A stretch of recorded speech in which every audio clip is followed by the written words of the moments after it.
You can't live without AI.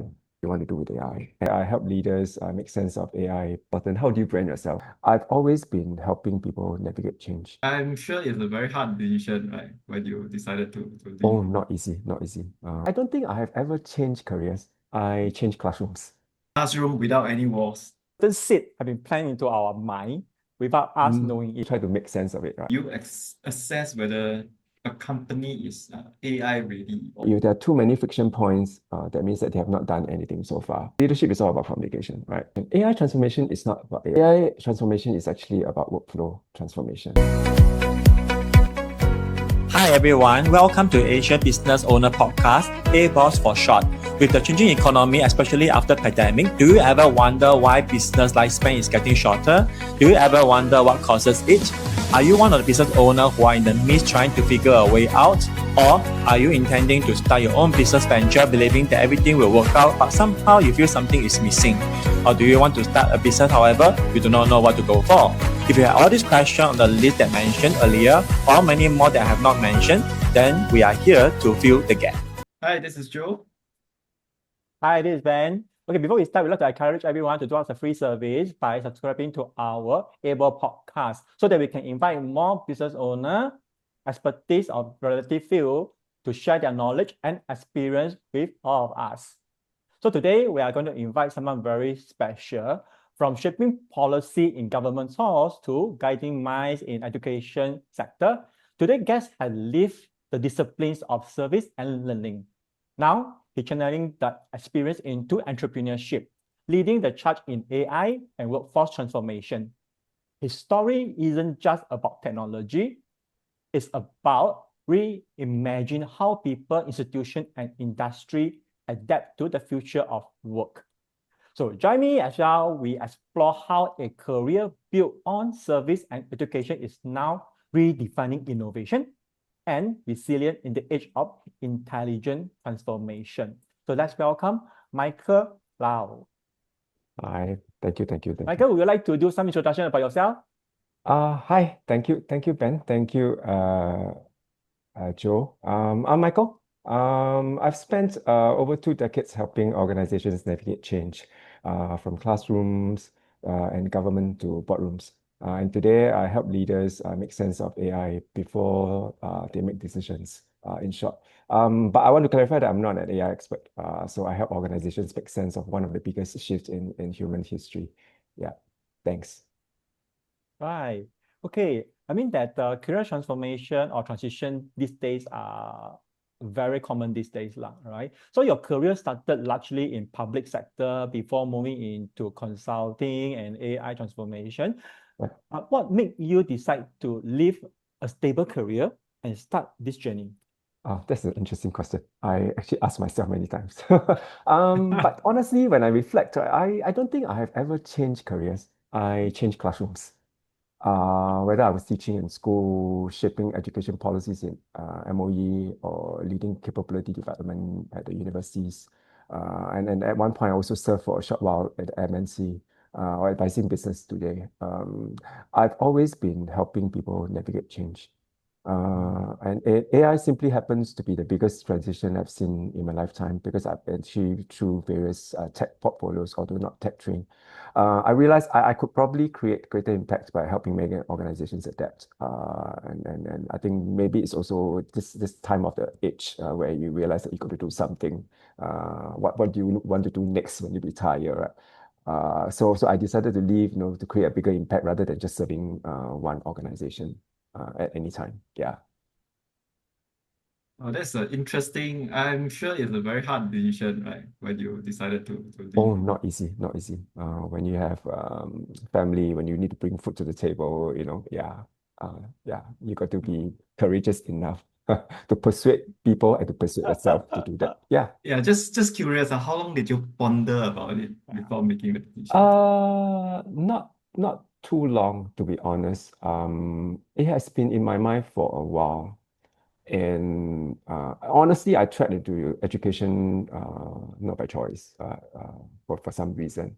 And I think over the years, be it whether I'm actually within MOE or being rotated around different ministries, or step boards. I think a large part of my work is still making an impact to people. So at various juncture, there are people who ask me whether I want to be a consultant. So that thing has been on my mind. And I think start of this year is really the right time. But on the side, in the past, I've already been providing, advice and all that lah. So this is really not new. As part of my work, and also as like a advice to friends and all that, right? Or those partners that we work with on the side, the younger ones, they will say that, hey, I need advice on this. So I've been doing that. So it's not new. Yeah.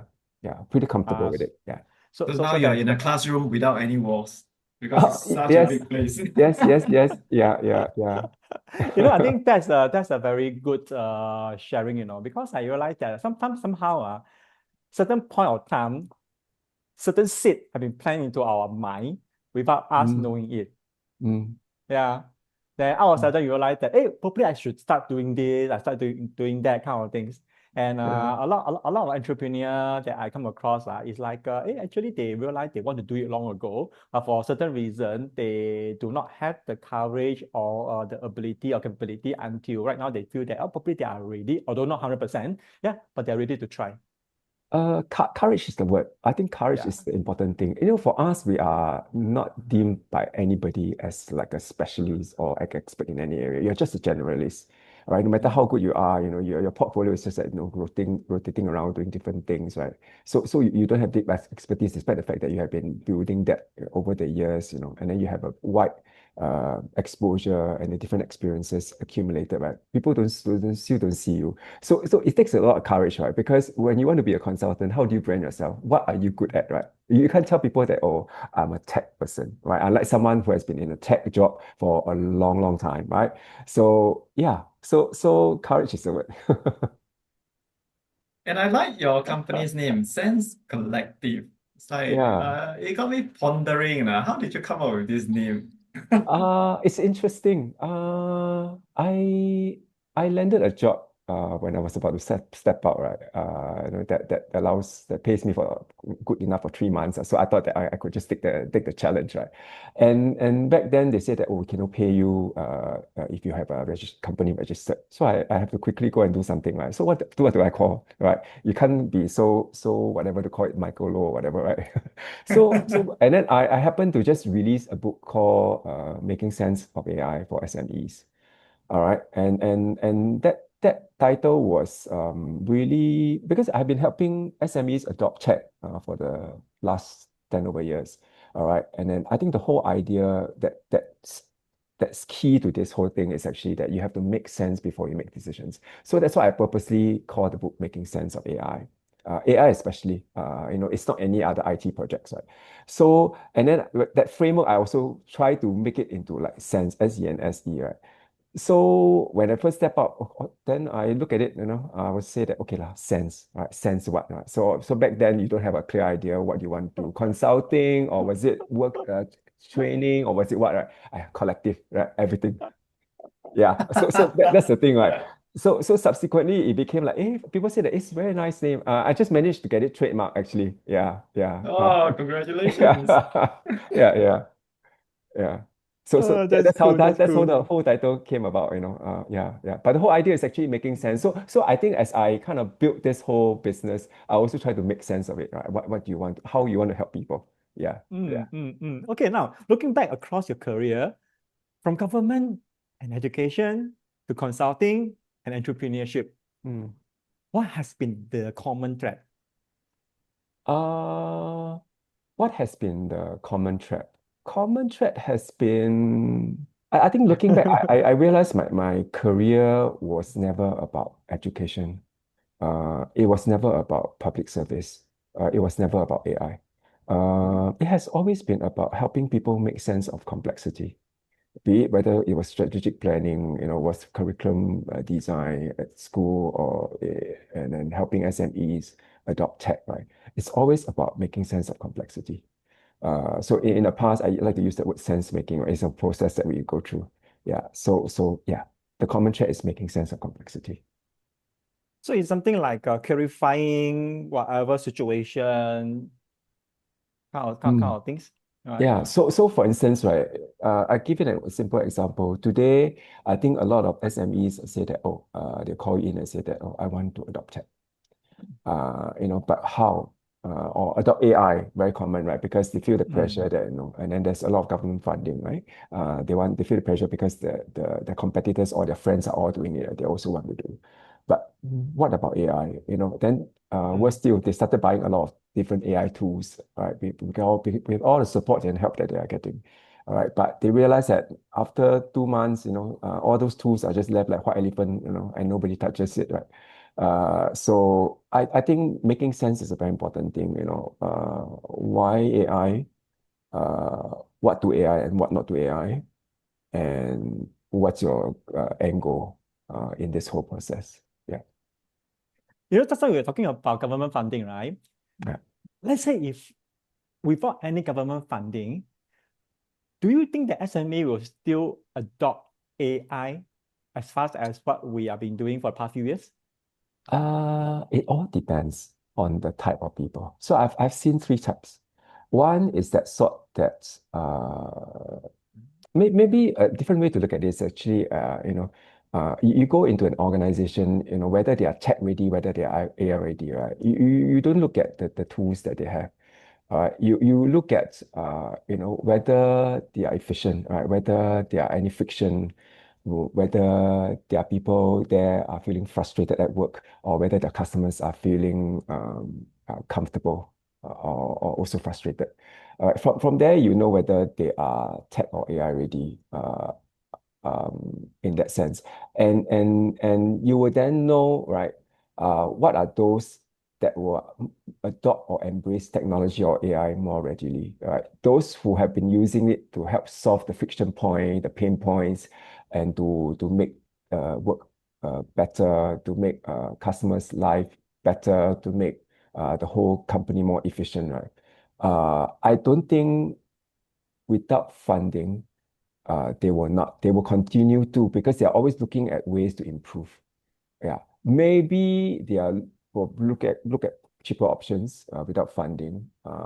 Maybe yeah, that one I'm not sure, but definitely they will invest in technology or tools to help them. Yeah.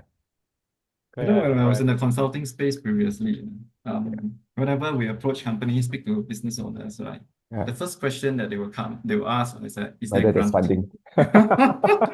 It's a very common thing. Yeah, so the first thing they ask, right, not just locally, to be very honest, right, I've been approached recently by a few companies overseas, the big ones. The first thing is actually they ask whether you are registered with our government as a trainer, because there's some Oh, funding that they can tap on. some funding. Yeah. So that's the thing, they don't even look at the outline that you design, what's the outcome, what's the intent of it. They first ask you, yeah. So I don't know, honestly. Yeah. It's just that today you send your kids to school, right? And then first thing you ask whether, how's the school fees going to be like or whatever, whether there are support from government. I'm not sure. It's the same thing, right? Yeah, it's kind of weird. Yeah.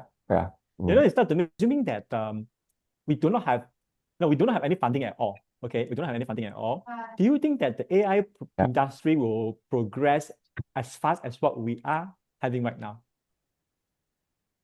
I look at it from two perspectives lah. I think AI is here, all right?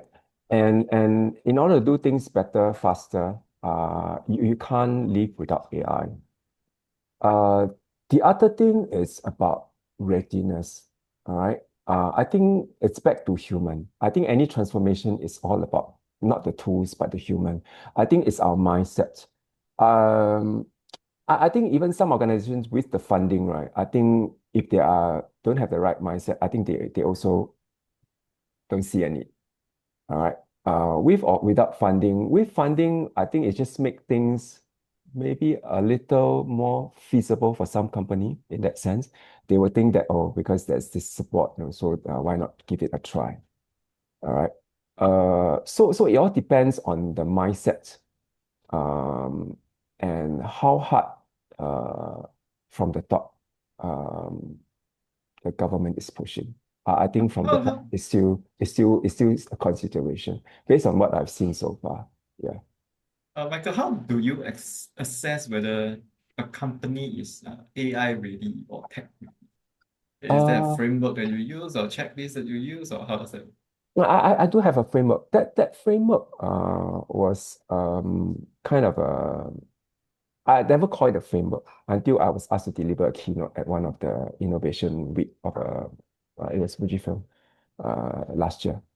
But I've been using it to help, in the past when I was asked to help organization do digital transformation, I think naturally design thinking, because I'm design thinking trained, right? So that's the natural methodology that I will use. But after a while, I realized that there's a gap still between the digital and the design uh, features. But very slowly, my colleague and I, we realized that there's a certain procedure that we follow step by step in order to see things, right? It can't be in a haphazard manner, or you don't just start with tools or whatever, right? So you follow a certain sequence. It became steps. So when I was asked to deliver a keynote and then say that, oh, and we want to do something about AI, do you have something interesting to share? So I thought that maybe I share a framework, then I started calling it a framework. But back to your question, right? Framework aside, I think, like I mentioned earlier, to see whether they are ready, you have to step in. You got to see the friction points first. If there are too many friction points, that means that they have not done anything so far. And whether their people are happy, whether they are, all the stakeholders are their own staff or their customers are happy. That's another point to look at, right? If these are all not right, then I don't think they are ready. Yeah. And what would you advise the leaders if they are not ready? And then if Uh, the boss is like very adamant, "Oh, I'm going to do it." I think we all have to talk sense. Like, I think it's about alignment. I think we need to sit down to talk to them about, why do you need AI for? What's the direction? And then you need that buy-in. The communication is actually the next very important thing. Leadership is all about communication, right? Yeah.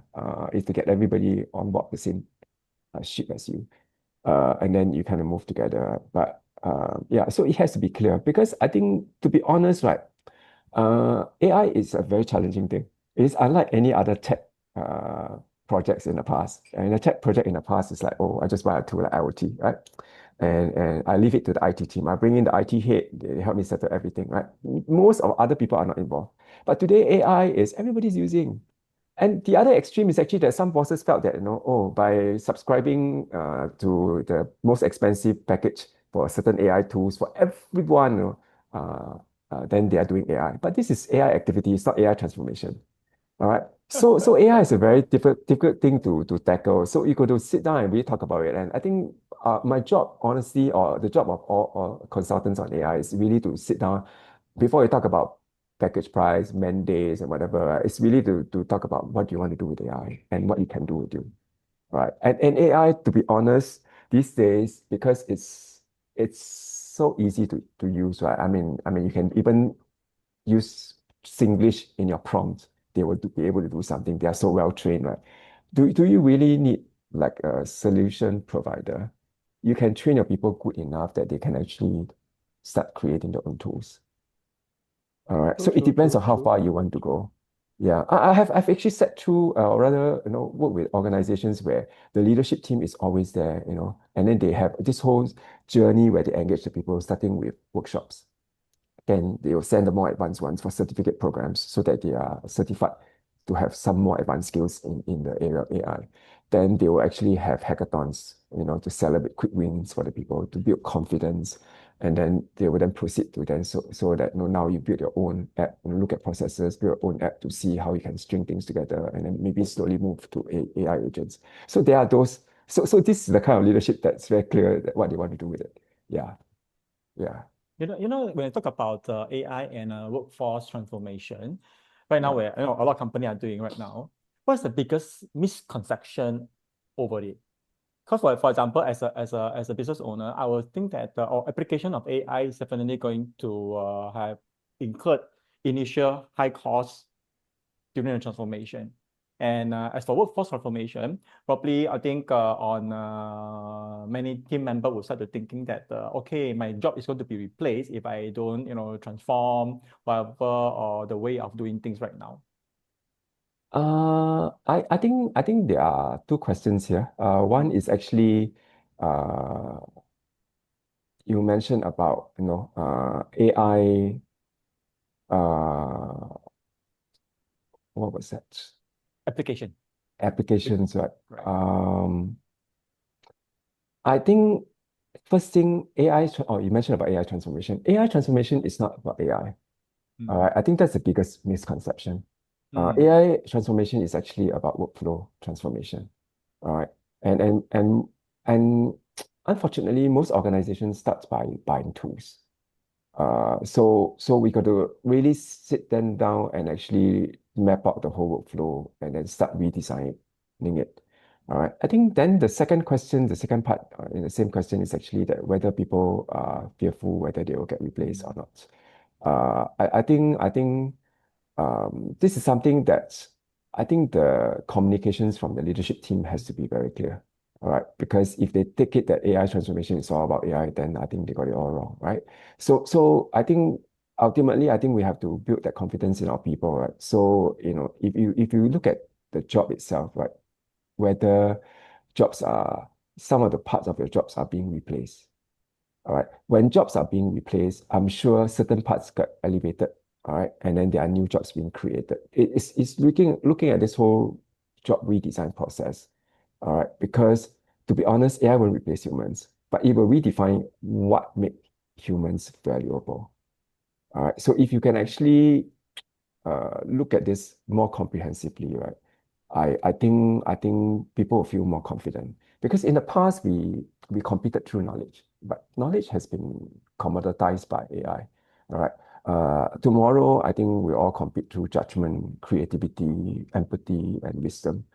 And if you could actually look at some of these in your job redesign, where the human come in will be very important. It's not rule based anymore; it's judgment based kind of work. All right. I think then I think it will be better for everyone to move forward in that whole AI journey. So do you think that that could be a possible reason, like there's not enough carrot in front to move the donkey? Uh, this is a very interesting thing because I'm currently working on a tool. So in the past, we always assess at people for AI technical skills. All right, but I think this is also quite interesting because AI is evolving so fast, right? I know how much of a technical skills you got to always keep catch up. But I think the other thing, it's about the disposition. Carrots or not, I am not too sure. How do you really reward this, right? I think there are two types. So in this tool, we look at two things, how willing or how embracing you are. So today, for instance, right, if I know that my boss wants to replace me by using AI, right, even though I'm always using AI and I'm a big fan, right? At work, my disposition will be, I don't care, I don't want to use, I will just leave it, right? Because I know that ultimately, if I adopt this, right, I will get replaced. And to be honest, a lot of SMEs are doing this at this moment. All right. They use a lot of AI to create a lot of things. In the first place, they don't even standardize like the direction and the policy and the kind of governance in place, right? They just let them continue to use, even without good training in prompting. Literacy is actually a very important thing. All right, because everybody's using AI, but everybody's producing different things. It depends on how you prompt, right? But I think a lot of companies say that if this guy leave, right, we will not replace anymore. We will just use AI in return, right? Without considering like in the company what kind of expertise do you require and what are you losing, right? And carrot or not, back to the question, right? It's also about this position. The other type will be if, let's say, not to talk about whether I'm replaced or not. If my job is naturally like I'm a compliance officer, I'm audit, right? I'll ask 10,000 questions. All right, whatever that's produced by AI, I'll ask and then be in a disagreement until you can prove otherwise, right? So it's also the nature of my job that I will naturally not be very welcoming towards this whole AI adoption, right? So we are trying to test this because to move forward in AI, other than have clear direction by the leadership team, right? The other thing is actually that who do you want to have as champions in this whole change process? All right, because ultimately you're talking about people, right? You need to have a good combination, someone with technical skills, someone who also dispositionally, they are also very positive about this whole AI. All right, then you can move forward. Then the next thing, maybe the carrot will help a bit lah, I don't know. But I think ultimately it's about building confidence. So what I've seen having quite successful in some organizations is actually they will organize those hackathon where every department will identify one or two processes where they will use AI to solve it. And then they will then meet together, on the weekend to compete. And then there'll be some prizes. All right. And then they will get to explain why they use this process using AI and how they do it and what kind of, but they must be able to define. So in my framework, right, one part of it, right, is you must be able to define exactly the outcome, whether it's actually reduction in or time save or whatever, you must be able to articulate that. So if you actually kind of do this very often within an organization, you'll build confidence and people will just move forward. So the leadership is also very clear. I give you another example. Right? One of the companies that I work with, right? I think what they do is actually they start by saying that, oh, everybody will go and subscribe, right? Then sooner or later they find that, wow, the subscription fee is getting higher. Right? So they started by saying that, oh, I want to audit your account. So everybody must be ready for me to audit your account and for your team of people, the senior leadership to go in and audit but then I think people will stop using it, right? Because anytime you're going to come and audit my account, right? You get what I mean? So because if you give me an account, I won't just use it solely for work, right? You True, get what I mean? true. Yeah. So I You think back to this question about which I put down in my second book. My second book is about education. It's about all these considerations that you need to have, like the direction, before the policy guidelines, right? And then, all this must be clearly spelled out, what can be done, what cannot be done. But all these policies are also not cut and paste from somewhere. It's through observing your people and what you really want for your organization and what is important from the governance angle and policy angle and guidelines angle, right? That you actually build that together so that people can move forward together. Yeah. we've been talking about transformation here and there, and I think we may have experienced quite a lot of this transformation from various sectors. Why do so many transformation efforts fail? Um, the key part is Leadership? I think first people. Okay. All right. Yeah, people. Because change, Time. change, change process is a very important thing. It involves everyone. All right. And then it's also the mindset. Of course, leadership, you need to set very clear direction. All right. I give you a simple example. Maybe not to talk about, say, first about any sector, right? Let's be a bit neutral. Let's talk about school, right? Schools these days, every department is starting to buy AI tools for different subjects. You buy AI tool, I buy AI tool, not only one tool, maybe three, then this department three, this other department three, this other department two, that kind of thing. And then it's just about buying, right? So in the end, they say that, oh, this one can promise all this, and then the students will get very busy, a lot of activities, right? But at the end of the day, what are you assessing them? Where is that learning? All right. I think the leadership must be very clear before you even buy any tool that, pedagogy-wise, what will it change? And when it change, right, how now you're going to assess the students? What's the new way to assess? All right. Because at the end of the day, you go to exam hall, it's still without AI.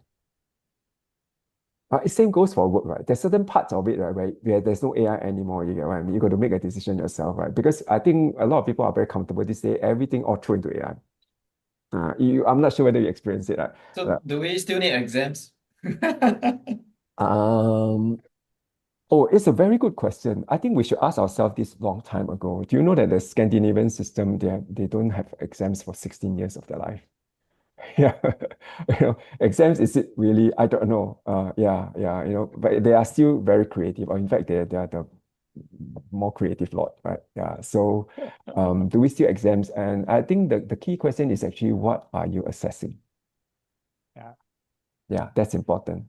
I Because I these totally agree days, with what you say. yeah, Just now when you mentioned about when I was asking about why many effort fail, I actually have something else in my mind actually when you are explaining the point on the people as well as the leadership that come along. I yeah, think we actually see things from two group or two point of perspective. The younger generation and the not so young generation. Yeah. Like us lah. Uh, So what happened is that the not so young generation probably have very huge comfort zone in learning or using the new tools, despite that it can Uh, create much more conveniency. mm, However, it actually changed a lot of the old method or old way of executing the work. mm, Yeah. So once the habit is formed, I think it's very difficult to teach a old dog new tricks. So I think mm. same implications to this kind of situation. Do you think so? Uh, yes and no, right? Mhm. Age is a problem. I think we are all very comfortable, and then we are schooled differently, and then we handle things, and because with the experience, you just refuse to let go of certain things, right? But I do also see those some 60-year-old, they use agents to help them build a lot of things. Mm. All right, I know I've seen those old folks where they actually use agents to help them even build simple tools like agents to help them remind them to take medicine every day, and then also to remind them when the medicine is going to run out, right? When to buy, that kind of thing, right? So it all depends on the individuals, right? Yeah, Connected news. how embracing you are. So it's all Mm, how, as a person, our mindset. I think that mindset is important. Yeah, yeah. Mm, You mm, also have mm, very young ones who just don't use, because 2 years ago, when I was in SMU, we organized the first prompt design challenge. So it was together with MGA, AI Verify Foundation, and a couple of others, right? The winning team is we have two groups. One for schools. Actually received like applications for 100 groups, and then we also have the SMEs, also another 100 groups, right? So the winning team is these two ladies, right? Interesting, I thought that they are very into AI, right? So the other counterpart, right?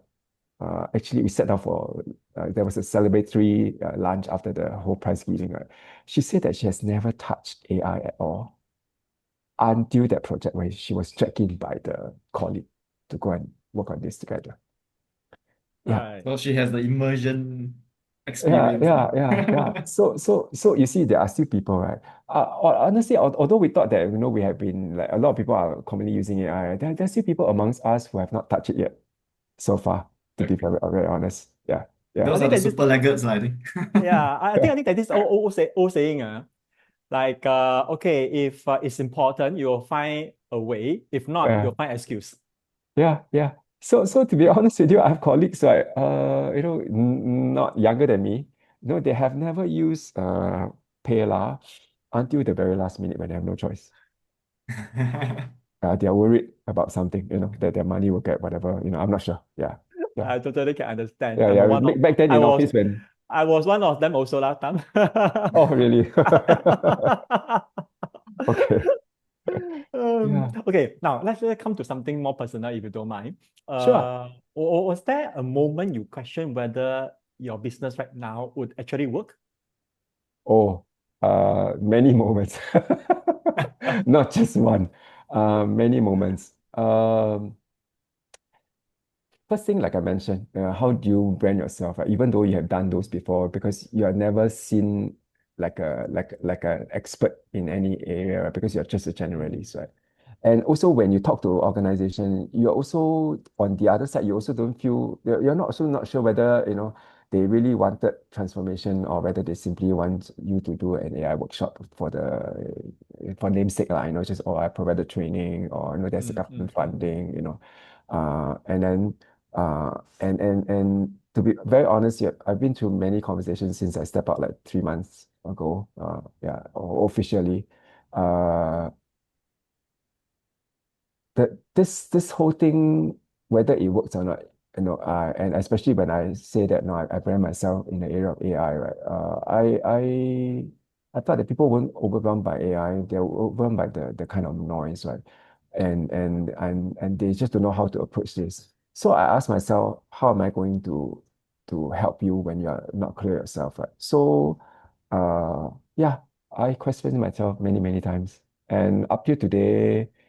Still sometimes, yeah, yeah, Okay, anyway, I think that's a common feeling that all business owners are having. Yes, we have it all the time We have it all the time, be honest, especially when you come to this era where everything are so uncertain. Yeah. Things are moving so fast. Yeah. And Uh, competition have been keep arising. It's like a tidal wave, one after another. So this is something that usually we will start question like what happened, why, and so on. Am I doing the right thing? Blah blah blah. Yeah, I think that's all very common thing. That's why you need to make sense of things. Yes, yeah, correct. you need to make sense, but making sense is not easy, because you Mm, you you also question yourself, like blockchain when it first came in, then went into winter, very quickly, right? mm, So, but AI won't, right? But I think it's how do you even help people when they haven't made sense of it themselves, right? When you step in to help them make sense, that's a long process. All right. I mm, think it's not just small businesses like mine, I think even bigger businesses, they are always thinking how can we do better. I think the pressure just keep piling in that sense. All right. Michael, Yeah. so sense itself is an acronym for your framework, right? You want to Yeah. share with the listeners, it's like what it Yes. represents? Yeah. Yeah. How do you really start tech adoption, and in these days, especially AI, do you start by just buying tools? No, all right. You start by looking at your workflows, which is very important. All right. So how do you think approach this whole thing? First, you map up, right? You map up, mm, and you need to know where your AI is coming in to intervene. All right, what to AI and what not to AI. But how do you do this? Saying it's a lot easier. So the process actually guides you. The first letter is S, spot. So you actually look at where uh, people, your own people, right, wasted time most on. All right. How can you be more efficient? Where are the pain points, right? Where that spot, all right? And then you zoom straight into that area and ask yourself whether you can use tool, it need not be AI, to help you solve that, make it better. Because some people could just be repeatedly, so I was just working at an accountancy firm, right? The boss was telling me that, the junior was keep sending the what their work to the senior, and the senior have to check. Then one mistake, go back, revise, come back again, check. Go back, revise, come back again, check. Right? So is there a way that you can solve this? You can. It's rule-based, right? Of course, there are two parts I told them. Rule-based, and then there's judgment-based. Judgment-based, you need the experience. But the rule-based one, you can just use an AI, build an app, right? And then the junior can just fit it in, and the AI will help you correct, check everything, and then you can correct and help you ensure that everything is correct. Then it's a one time to the senior where, yeah, you just check on those. That's more judgment based. All right. So spot. Then the next thing is actually E, right? E is actually empathize. It's still a very design thinking thing, right? You need to empathize with all the stakeholders involved. All right. Why your people are unhappy at work, right? Why your stakeholders are unhappy, your consumer, your customers are unhappy, and then those are the things that you need to address first. All right, yeah, and then N, SEN, N is narrow. You narrow it down to one thing that you can really solve with the tool that you're going to bring in, whether AI or not. And the N is you must be able to define an outcome, is to be able to reduce this certain thing by how many percent within the next 3 to 6 months or whatever. You must be able to articulate. It's not just anything, right? If you can't even articulate the outcome, right, no point. All right. So I think this is about efficiency, right? Then S, then you go into the solution. Once you're able to define all this, you look at the solution. All right. And then finally, you evaluate before you scale. So when you evaluate, you also have to bring, because you pilot it with a solution, right? You evaluate, you have to look at many other things, right? Your compliance, your ethics, right? Whether you're ethical in your use of AI or other tools, and all those will come in, all right? And mm, whether it actually violates certain things. So those are the things you do at evaluate and how effective before you scale. All right. So that's a whole process. So I give you an example of a typical case. A logistic company came to us, right, 2 years ago. All right. No, maybe the accountancy firm is easier. The accountancy firm, SMEs, 25 people. All right. And then one day the boss said that, oh, we're going to invest in this ERP, right? Oh, expensive. They spend Big. thousands on the licensing fee. All right. They spend thousands on licensing fee. And then the people said, hey, this is very new to us. Then they go and pay a bit more to hire this consultant, engage for another 8 months to come in and help them do this whole transition, all right, or transformation, they call it. All right. And then that's a lot going on, right? You prepare for it, spend months and all that, right? But guess what? The boss actually pulled the brake after 6 months. Wow, Because why? yeah, because okay, in the past, simple processes that they do in a very traditional way, right? Like weekly reporting to the client, right? Only takes a while. All right, but with this whole system, they have to fit themselves into the system, because those clunky big system, right? I call it clunky, lah, for lack of a better word. They have to look at rather than the tool fit into their process, right? They now have to learn new ways of doing things, right? To upload certain things, to channel to whatever, to make sure you check this, check that, right? So this whole thing takes longer, much longer to send it to the client. So the client got unhappy, right? So when they came to us, right, it's a very easy thing. They just want better communication, right? So what we did was actually that use ChatGPT to craft the email. All right. And then we use Zapier, which is actually a no-code software, to kind of move the data from the tool that they use, all right, to the email, so that the data gets automated in that sense. All right. So that's zero cost. Mm. Yeah, because you use the free tier of ChatGPT, you Zapier, use the free tier. Zapier's subscription maybe, our GPT subscription. When they first started the pilot, they just used the free version, The right? free And it works version. for them, right? Maybe it becomes more complicated or more advanced, they have to pay. But that's really a lot easier, right? Because yeah, that solves the problem. So yeah. So that's the thing. So this framework has been proven working. Other than those, because whenever I go overseas for speaking, I will just, whoever I know, I just say, hey, I have this tool, try to use it and then give me feedback, right? So over the years, it has kind of built a very good response in that sense. So yeah, It's good. Good. yeah.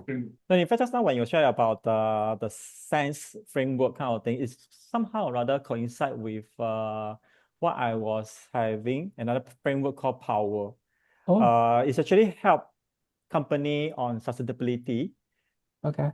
how they actually can work internally. I'll do a quick one just to share, if you don't mind. Sure, yeah. So Power P stand for pinpoint. So that means that the leader have to pinpoint a certain direction that, okay, which is what we are looking towards for. Yeah. All right. So this is direction. So, but they have to be open on the suggestion the team actually throw in. So through this process, they actually help the team to clinch in much more together. So at this point of time, leader will not say like, okay, I will decide which suggestion that will work on kind of thing. They will definitely have to weigh fast with the W stand for. So you weigh out like based on team's suggestion, okay, who have the largest vote and the possible Mm, solution. Then E mm. stand for execute. They will have execute and to see if it's really work. Then after Ah, that, refine. So if refine the whole thing to make it better, to proceed with it. So I actually, see. it's actually quite aligned with the power framework that I actually use on organization. Yeah. Mm. Wow. Good. Maybe I can. I'm actually into sustainability as well. Many years back, I started the first advanced certificate program in SMU on sustainability and sustainable businesses. And back then we worked with Global Compact Network. And now that I'm out, right, this is an area that I'm always very keen in. Right? So I'm currently doing a course with Cambridge. I'm going to graduate soon. That will be another area that I'm going in because you see, AI and sustainability are on opposite curves. All right, Yes. yeah. So you can't, you have to move with both, right? Because for instance, for Singapore, we are full party of this Paris Agreement, right? By 2050, right? Yeah, that's also a mandate, right? So you can't avoid it, right? So what do you do? Mm. You want to AI, then you can talk about sustainability, right? But you want to do sustainability, what do you do AI? So how do you marry the two, right? So this is a very key area that I think that I want to go into. I love challenges, so yeah. Yeah, would love to have more chats with you. Yeah, Ben. Sure. Let's have a Yeah, cup of coffee. yeah. Maybe 3 cup will be good enough. One cup for each letter, my friend. Well, that'll be fine. Oh wow, so 5 cup, yeah. Yeah. Um, okay, now let's take a look at still AI lah. Okay, we're going to Sure. talk about the industry that you're looking at that you like to do some AI transformation for them. Probably Yeah. that will be like logistic, education, and retail. Yeah. Currently, that's what I'm doing. Yeah. But I'm just curious, why these three segments that you're focusing? It's just happened that opportunities Mm, came because of my network in the past, mm, you know, mm, and but honestly, I think it is the sector is not important. On the surface, they look very different, right? But underneath, they're all solving exactly the same problems. All mm, right. I think it's always about better decisions, based on my experience, better customer experiences, and then better use of people's time. mm. I think once we understand this workflows, right, the industry becomes secondary. Yeah, yeah, True, It's true, true, scalable true. across. yeah. But to be Yeah. very honest, a lot of SMEs people, when you kind of they engage you, they say that, oh, but you've never in retail, you never understand our business. We always have this mindset. Right. Interesting, right? I bet in the age of AI, I think people still question this. I think this is quite interesting. But I there's something that I hold dearly to like. Do you still need a subject matter expert? All right. So when we were doing our prompt design challenge, right? There's this interesting app that was created by a group of non-medically trained people. It's really to help you prescribe medicine. It Uh, remind me of one thing that Ma Yun from Alibaba, the founder of Alibaba, once said yeah, before, because yeah, he was not a tech expert. So when you get people to come up with Alibaba website kind of thing, he said that to him he must be able to use it because he don't have any idea on IT. yeah, You see, so if for an idiot like him who know how to use it, then yeah. all others are able to use it as well. Yeah, but the person creating it, there must in the team itself, there must be some medically trained people. So for that, right, we faulted them. Yeah, Mm, no choice because none of them. All right. So this is about this part about the security and the risk factor that we have to consider in AI, which is key. But I think honestly, we recently we've been reading a lot about compliance and all that. I think and cybersecurity, right? So AI has actually moved a lot faster than I think this whole compliance can catch up. mm, Too fast. mm. Yeah. Too fast, right? I think even Yeah. if you're a compliance or expert, right? I think there are a lot of new things because when Web3 came into the picture, the legal fraternity was like, oh, what do we do with certain things? Right? Because it's never part of this whole, law that we deal with. But so because I run those programs in SMU, so yeah, um, yeah. So in these days, I don't know, when Web3 first came, we were looking for a Web3 expert. That was telling my colleague, there's no Web3 expert who can call themselves expert, right? It's a new field, right? It's just how engaged you are in that field and how much you can, uh, talk about, and you're willing to challenge and take on this and help solve the thing. Yeah. So same thing for AI, unless you talk about the very, very kind of a scientific part of it, right? So then you probably need it, and this is not new. AI has been there since like the 40s. It's just that now it's in the hands of everybody, right? So it's a different thing, right? So yeah. So I was always telling people, a good friend of mine talk about it, right? There are three types, right? One is predictive AI. So those people have used it for a long time and then to kind of do projection and all that. And I think in government we like to always use this to project, right? And then there's this part that is actually the generative AI, which is everybody's using now, actually. Then there's agentic that's coming, and then recently it's actually causing a stir, the hugging face and all that. So I don't know. Mm.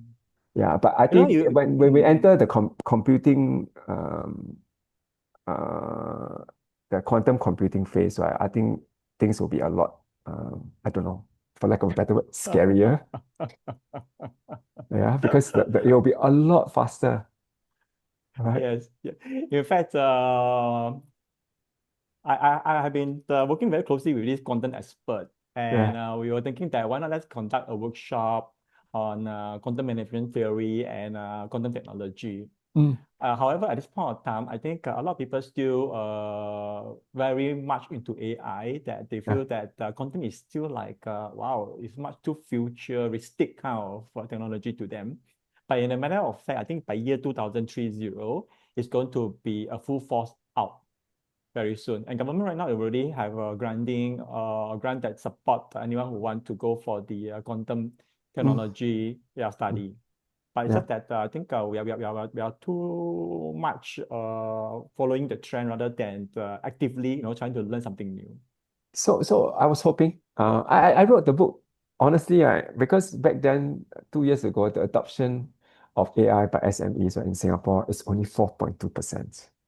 Mm. It's really low. It's And now, lower than the average of across ASEAN. All right.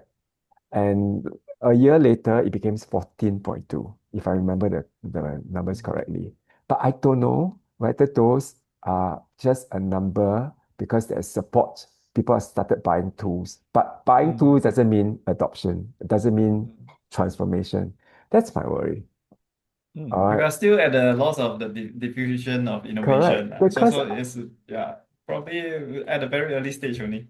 because you look Haven't, at how things evolve, right? Very soon we are definitely going into AI agents. All right. And if you're still grappling with AI basic stuff on the ground level, right? So the gap will just widen. everybody Uh, should have agents. Yeah. yeah. So Want to manage so finance, so want to manage marketing, wants to manage technology, wants to do sales. yeah. So I Oh, was just you miss out one thing, Joe. You miss out one that can manage your wife. Huh? Huh? You I'm the know one what? managing. Oh, you're the agent. Oops.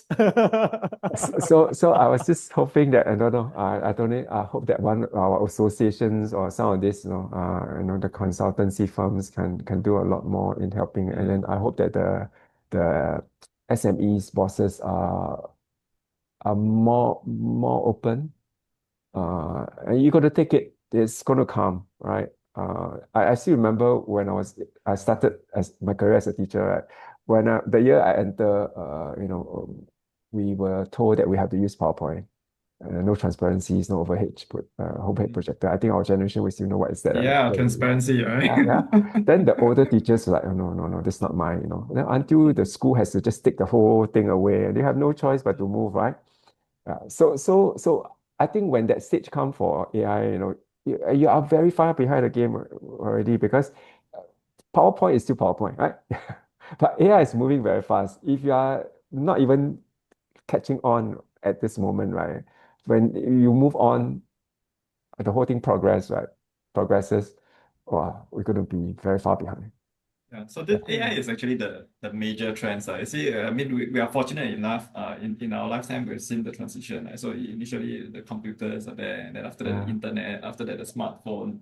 yeah, AI, this is the unstoppable one. correct. But I Yeah. got a little worried. To be very honest, right? This is something that I did a research when I wrote my second book, right? So every point in time where they introduce one new technology, right? Every breakthrough, you find that humans' learning ability has dropped. It's documented, all right? Yeah, because things got easier. I give you an example, right? When I was just telling my ex-student was actually now working in the ministry, and then we had coffee the other day. I was just telling him that my era, when you want to do homework, right, at the university, you go to the library, you search for all the relevant books, right? You go and photocopy, highlight, you gather everything, consolidate, and then you try to figure out, analyze, and see what fits, right? Then their generation, they born in the 80s, right? They just use Google. Google will give you one whole list, right? At least you still need to consolidate lah. But these days, you throw everything into AI. Do you need to even think? The answer is there. You don't think anymore, right? So AI, Mm. in every generation, we are told that we are going through probably the biggest tech revolution of our time, right? I think this will be the generation You because know, in that, The children born today, they automatically enroll as AI yeah, natives so already. so they Yeah. don't think anymore. So the ability to think, it's not there anymore. You get what I mean? If we still encourage everything AI, then I think we will stop thinking, right? One day, can the AI, I mean, theoretically, AI can overtake us in terms of intelligence, right? But if we continue not to learn, right, I think, It really depends. So there's this futurist Breaker as well. He has written a couple of books. So he talks a lot on singularity. So uh, singularity essentially is the time when the super intelligence exceeds humans' intelligence per se. Yeah. So that is the point of no return. That means Yes. and all the big frontier companies right now they are actually trying to race to the top. Yeah, who can Yeah. create the first ASI? Because the one that can create ASI, is it will dominate the market. That's it. That's Yeah. it. Yeah. It's quite a scary thing. I was just telling my kids Yeah. that, I mean, the world you're going into is going to be, you're going to have a tougher time than us, honestly. Yeah, and another thing is attention. It's like we now have shorter attention span than a goldfish. Oh yeah, yeah. I mean, like me, naturally, my attention span is very short, right? So in the school days, during school days, right, I'll just sit at the back, so anytime I can just run out, especially in the universities, right? But now everything is so fast. If you take a bit more time, I just have no patience. This topic remind me of a joke. Okay, many years ago that I've heard Uh, of. If you don't mind, I spend a bit like a minute to share that with you guys. Okay, so in the no, jungle, no, no. this Happy to learn. Yeah. Uh, okay, in the jungle, this king will actually call out all the animals, gather all the animals together, and yeah. he was saying this like, okay, whoever are coming out and share the joke, and any animal here that are not laughing, then you shall be executed. Okay, Oh, okay. so the first time who came forward is the lion. So he was telling this joke. Okay, everyone laugh, Then except for one animal didn't laugh, that which is the pig. So the king was like, Okay. okay, no, this is not funny. Okay, execute the lion. Oh, that die. Okay. Then after that, the fox came forward. Fox very cunning, so he think, okay, start to share his joke. Wow, all animals laugh again. Then this time around, the Uh, pig also didn't laugh. Oh, the king was like, oh, never mind. Okay. Execution, shut. Okay, the fox gone again. Okay, so now the next animal. okay. Oh, the rooster come in. Was so scared, I'm a rooster. Oh, goodness. So he started to and share his joke. And this time around, the pig is the first one to laugh. Then the king was like, eh? Wow, is it really that funny, man? So he started to ask the pig, why is that the joke about the joke that is so funny? Then the pig looked at the king. Oh, I finally understand what does the joke about when the lion talk and share with us. Oh, that was very funny. Okay, so right now, the lion, the fox actually die for nothing. So the moral of the story is this: everything are moving so fast, there will probably someone will take a long time to adapt. And along the way, okay, I think there were a lot of sacrifices that can't be avoidable. Yeah. So it can be a joke, but then but somehow I think it made a lot of sense, where Yeah, yeah, yeah. we have something new, probably people don't understand, and we may not think that it's good kind of things. Yeah, so yeah, I think this joke is pretty good. Okay, not just funny, but I think like the moral is actually very strong. Ben, you reminded me of something that I always tell my students when I was a teacher, and then subsequently I told my own kids, right? There are three types of people, right? One is actually that, always make things happen, right? Always the first one to, charge ahead, raise their hands and all that, all right? The second type is actually wait for things to happen. We see that a lot, right? Your colleague will wait for you to do everybody's doing, then I'll follow, right? The last one is the worst, don't know what's happening. So I always I tell, use I use this to my clients as well. oh, okay. I always just tell them what kind of people do you want to be, right? So that, yeah, yeah, yeah. But apparently, these days, I think a lot of people do not know what is happening. Yeah, things are moving too fast. The news, Yes. everything, every day is about AI, right? So we just, just have to keep up. Yeah, A lot of noise out Okay. there. yeah, No, no, yeah, no. Before the end of the show, there's a couple of questions I want to ask first. Now, sure. 5 years, just 5 years from now, what Yeah. skills will every employee need that today they probably don't? Mm.